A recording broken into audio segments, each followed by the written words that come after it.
বলেছে তাই আমরা নাচি। দলিলটা কি? কুল আউযু বিরাব্বিন নাস। সূরা নাসের মধ্যে এত নাচ কেন? আরে নাচতে কইছে এইজন্যই তো এত নাচ। কুল আউযু বিরাব্বিন নাস, মালিকিনুন নাস, ইলাহিনুন নাস, হ্যাঁ, মিন শাররিল ওয়াসওয়াসিল খান্নাস, আল্লাযী ফি সুদুরিন নাস, মিনাল জিন্নাতি ওয়ান নাস, ফি সুদুরিন নাস কইছে। আবুল সরকার তিনি বলেছে আল্লাহ নাস্তি বলেছে তাই আমরা নাচি।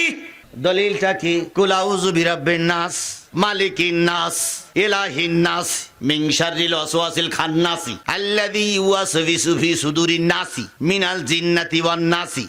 উনি কোরআনের দলিল দিয়েছে, আল্লাহ বলছে নাচো নাচো নাচো, তাই আমরা নাচতেছি। আচ্ছা, এর মানে কি? এই আলেমরা বলেন এর মানে কি? এবার উনি এক জায়গায় বলতেছেন, আল্লাহ আমার কাছে এসেছিলেন বিশেষ কাজ কারবার নিয়ে, আমি আল্লাহরে উত্তম ভাবে নাস্তা করাই বিদায় দিলাম, আল্লাহ আমার কাছে আর আসলো না। আল্লাহর কথার কোনো গুয়া মাথা আমি কিছুই পাই না। আল্লাহ যে কইল প্রথম সৃষ্টি আমার ইশক, প্রথম সৃষ্টি আবার কয় আমার আরশ, প্রথম সৃষ্টি আবার কয় নূর, প্রথম সৃষ্টি আবার কয় রূহ। আল্লাহ এক মুখে যে এত কথা কয়, আল্লাহর মুখ কয়টা? এক মুখে যে দুই কথা কয়, হ্যাঁ মুখ কয় না হুক কয়? আল্লাহর সাথে আর একটা আল্লাহ হইলে পাল্লা ভালো হইতো।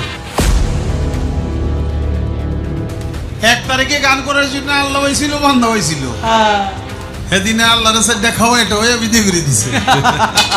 তাহলে আল্লাহর নিয়ে বাজে মন্তব্য করতেছে কি মুসলমান না কাফের?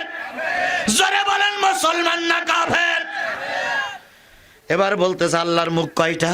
আল্লাহ কখনো বলতেছে আমি প্রথম সৃষ্টি করেছি আমার নূর, উনি বলতেছে আমি প্রথম সৃষ্টি করেছি আরশ, প্রথম সৃষ্টি করেছি আদম। এইভাবে করে আল্লাহ এক মুখী চারটা কথা বললো, তাহলে আল্লাহর মুখ কয়টা? আল্লাহর ওটা মুখ না হুক? কইছে না কইছে না কইছে না, মুখ না হুক? এক মুখে যে দুই কথা কয়, হ্যাঁ মুখ কয় না হুক কয়? এক মুখে দুই কথা কইলে হ্যাঁ মুখ থাকে, হ্যাঁ তো মুখ থাকে না, তো হুক হয়ে যায়। আল্লাহ যে কইল প্রথম সৃষ্টি আমার ইশক, প্রথম সৃষ্টি আবার কয় আমার আরশ, প্রথম সৃষ্টি আবার কয় নূর, প্রথম সৃষ্টি আবার কয় রূহ। আল্লাহ এক মুখে যে এত কথা কয়, আল্লাহর মুখ কয়টা?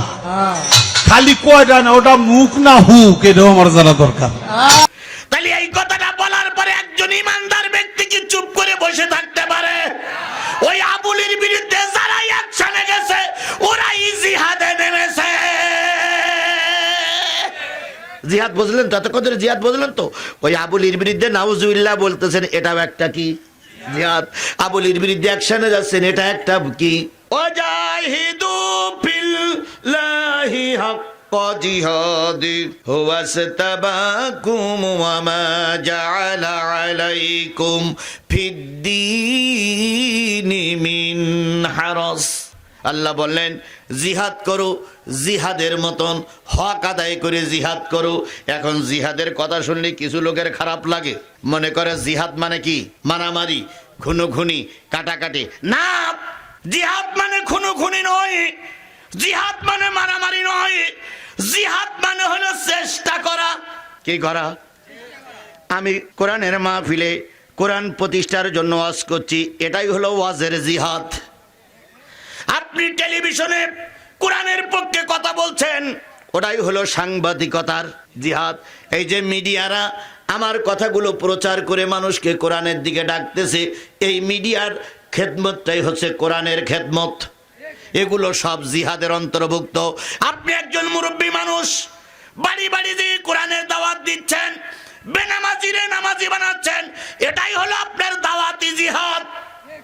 একজন নারী নিজের কাজ সেরে বিভিন্ন জায়গায় যে কোরআন হাদিসের বৈঠক করতেছে, বৈঠক করে মা বোনদেরকে নামাজি বানাচ্ছে, মা বোনদেরকে পদ্মাশীলা বানাচ্ছে, মা বোনদেরকে হেদায়েতের বাণী শোনাচ্ছে, ওটাও একটা কি জিহাদ?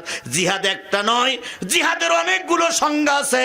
সর্বশেষ জিহাদের সংজ্ঞা হলো যদি কোনো ব্যক্তি কোরআনের দুশমন হয়, তার বিরুদ্ধে তরবারি ধরাটা হলো শেষ জিহাদ। যেমন আমার দেশে একজন বাউল সম্রাট, মানিকগঞ্জের কোন সরকার? আরো জোরে।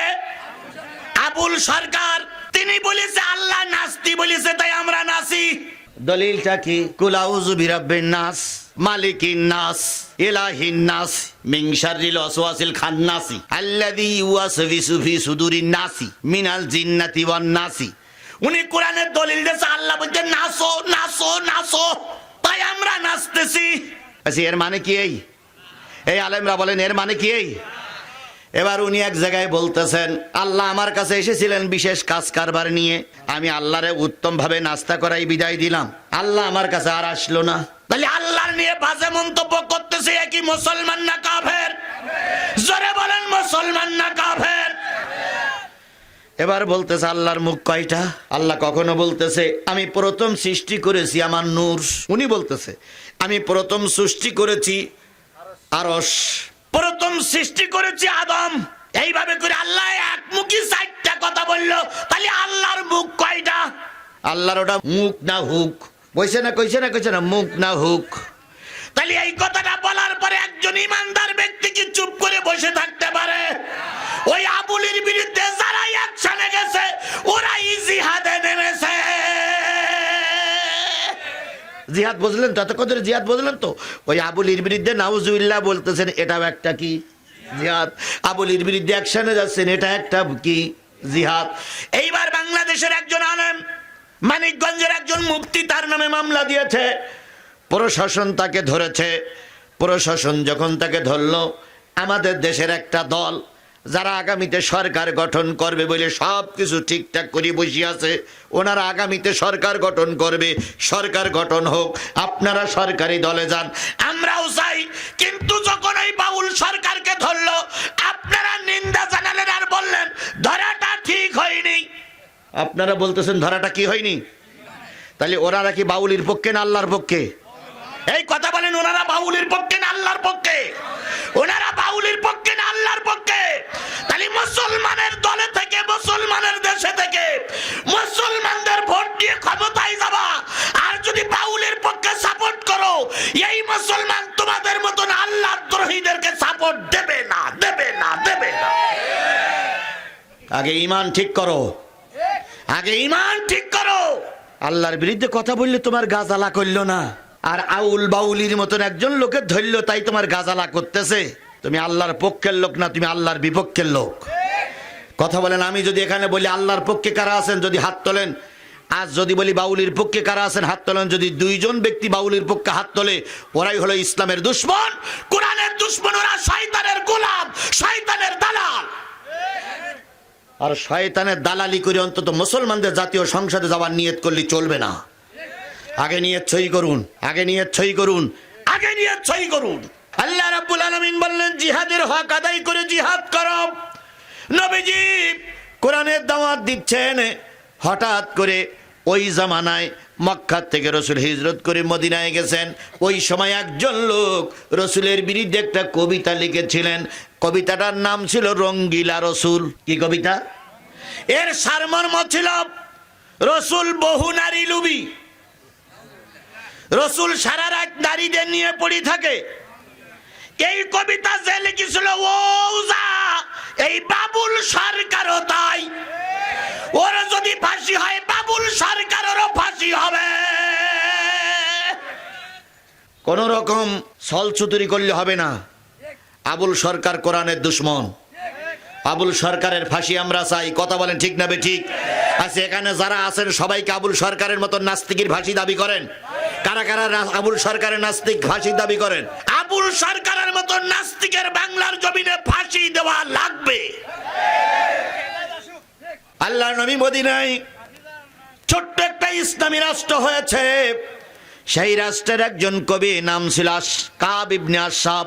কাব ইবনে আশরাফ, আর এটার নাম হলো আবুল সরকার। মনে মনে দুটোই মনে হয় এক, দুটোই কি একই রক্ত, দুটোর জন্ম। কাব ইবনে আশরাফ তিনি রাসূলের নামে রঙ্গিলা কবিতা লিখলেন। এই কবিতাটা বিভিন্ন জায়গায় মেরে দেওয়া হলো, আরবিতে কবিতা লেখা হলো। কবিতার মর্মার্থ ছিল রসুল বহু নারী লোভী, রসুল সারা রাত নারী নিয়ে পড়ে থাকে, রসুল নারী ছাড়া অন্য কিছু বোঝে না। রসুল বয়স্ক নারীদেরও পছন্দ করে, ছোট নারীদেরও পছন্দ করে, বিধবা মহিলাদের পছন্দ করে, ছোট্ট নারীদের পছন্দ করে। এই বলে রসুলের বিরুদ্ধে একটা বড় কবিতা লিখলাম। দুনিয়ার সব লোক রসুলের কাছে যখন বলতে লাগলো, রসুলের মনটা খারাপ। আল্লাহ নবী মদিনার মসজিদে আসলেন, রসুলের চেহারাটা মলিন। রসুল খুতবা দেওয়ার জন্য মসজিদে বসলেন। যখন রসুল খুতবা দেওয়ার জন্য বসলেন, লক্ষ্য করলেন রসুলের চোখ বেয়ে টপ টপ টপ টপ করে পানি পড়তেছে। আবু বকর দাঁড়াই বলেন, ইয়া রাসূলুল্লাহ, আপনার চোখ বেয়ে পানি পড়ে আমরা সহ্য করতে পারি না, কি হয়েছে বলবেন কি? নবী কিছুই বলে না। হযরত ওমর তরবারি বের করে বলেন, ইয়া রাসূলুল্লাহ, কেউ কি আপনার মনে কষ্ট দিয়েছে? যদি বলেন নামটা বলেন, আমরা তার কাল্লা আলাদা করব। রসুল কিছুই বলে না। আলী বলেন, ইয়া রাসূলুল্লাহ, এই মদিনায় অনেক মানুষের বাড়িতে খাওয়ার থাকে না, ছোট্ট ছোট্ট বাচ্চাগুলো যখন খাওয়ার যন্ত্রণায় কান্নাকাটি করে, মা বাপ দুইজনে মিলে আপনার মদিনার মসজিদে রেখে যায়। এরপরে 2 দিন 3 দিন 4 দিন পরে বাপ মা এসে সন্তানটারে ফিরাই নিয়ে যায়। তখন সন্তান বলে, আম্মু ফিরে যাও। নবীজির চেহারার দিকে তাকাই থাকলে পেটে ক্ষুধা থাকে না। সেই রসুল আপনি মনটা খারাপ কেন? নবীজি এবার তার মন ভাঙা কথা শুরু করলেন আর বললেন, তোমরা কি শুনেছো? কাব ইবনে আশরাফ বলে মদিনার একজন কবি, তিনি আমার নামে একটা কবিতা লিখেছে, তাই মনটা খারাপ। তোমরা কি কেউ পারবে এই কবির বিরুদ্ধে অ্যাকশন নিতে? আবু বকর বললেন, আমি রাজি। নবীজি বললেন, তুই পারবা না, নরম দিলের মানুষ। ওমর বললেন, আমি রাজি। নবীজি বললেন, না তুমিও পারবা না। আলী বললেন, আমিও রাজি। নবীজি বললেন, তুমিও পারবা না। সর্বশেষে পিছন দিক থেকে একজন লোক দাঁড়িয়ে গেলেন, যেই লোকটার চেহারা বেশি ভালো না, মাথায় তেল নাই, পরনের কাপড় ভালো না, কতদিন জানি গরিব মানুষের অবস্থায় আছে, কতদিন জানি গোসল হয় না, কতদিন জানি মাথায় তেল দেয় না। এই লোকটার নাম হলো মুহাম্মদ ইবনে মাসলামা। মুহাম্মদ ইবনে মাসলামা রসুলের একজন গরিব সাহাবী। তিনি দাঁড়াই বলেন, ইয়া রাসূলুল্লাহ, যদি অনুমতি দেন, আগামীকাল বেলা ওঠার আগে আমি ওর কাল্লাকে কি আপনার কাছে জমা দেব? এটাও একটা কি? এটাও একটা কি? রাসূলের বিরুদ্ধে কথা বলেছে, তারে বাঁচাই রাখা যাবে? এটা হলো বড় জিহাদ। আমার ঈমান যদি টিকে না থাকে, আমি রাজনীতি দিয়ে কি করব? আমার যদি আল্লাহ রসুলের ব্যঙ্গ করা মানুষ যদি ঘুরে বেড়ায়, কি রাজনীতি করবে? রাজনীতি আমার কোনো কাজে লাগবে না।